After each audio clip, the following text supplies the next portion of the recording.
নমস্কাৰ, মই বেদান্ত।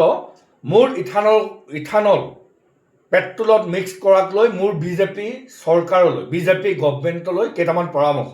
প্ৰথম কথা, যিসকল সনাতনী মানুহ, সেই সনাতনীসকলক পেট্ৰল ডিপুত এখন ভাৰত চৰকাৰে, বিজেপি চৰকাৰে এখন কাৰ্ড দিয়ক।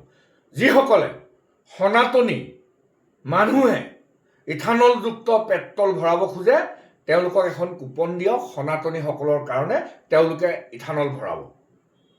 এই বিজেপি নেতৃত্বাধীন চৰকাৰখনে কোনো ধৰণৰ পৰীক্ষা নিৰীক্ষা নকৰাকৈ কেৱল নীতিন গাডকাৰী পিতেকৰ লাভালাভৰ কাৰণে, নীতিন গাডকাৰী পুতেকৰ লাভালাভৰ কাৰণে কোনো ধৰণৰ পৰীক্ষা নিৰীক্ষা নকৰাকৈ 20% ইথানল পেট্ৰলত মিক্স কৰি সমগ্ৰ ভাৰতবৰ্ষ তথা অসমৰ গাড়ীবিলাকৰ মাইলেজ নোহোৱা কৰিলে। প্ৰথম কথা। দ্বিতীয় কথা, গাড়ীবিলাকৰ ইঞ্জিন বিকল কৰিলে। এই যিখন বিজেপি নেতৃত্বাধীন চৰকাৰ, কেন্দ্ৰীয় চৰকাৰ, RSS নেতৃত্বাধীন চৰকাৰখন, এইখন চৰকাৰ কেৱল পৰিয়াল কেন্দ্ৰিক এখন চৰকাৰ। নীতিন গাডকাৰী পুতেকৰ লাভালাভৰ কাৰণে নৰেন্দ্ৰ মোদী নেতৃত্বাধীন বিজেপি চৰকাৰখনে ইথানল মিক্স কৰিবলৈ দি দিছে।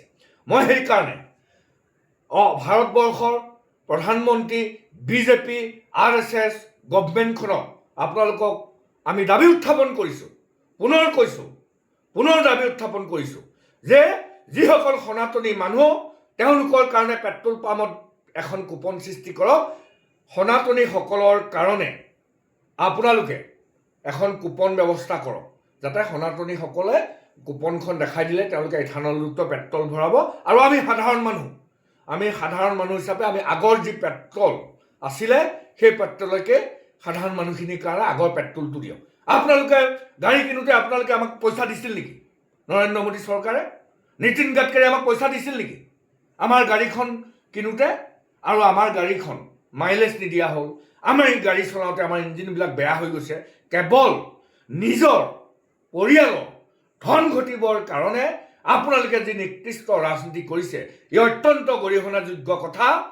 মই শেষত আপোনালোকৰ সনাতনীসকলৰ কাৰণে এখন কাৰ্ড ব্যৱস্থা কৰক আৰু সাধাৰণ মানুহৰ কাৰণে আগৰ পেট্ৰল আমাক দিয়ক। এই দাবী মই উত্থাপন কৰিলোঁ। ধন্যবাদ। জয় আহোম।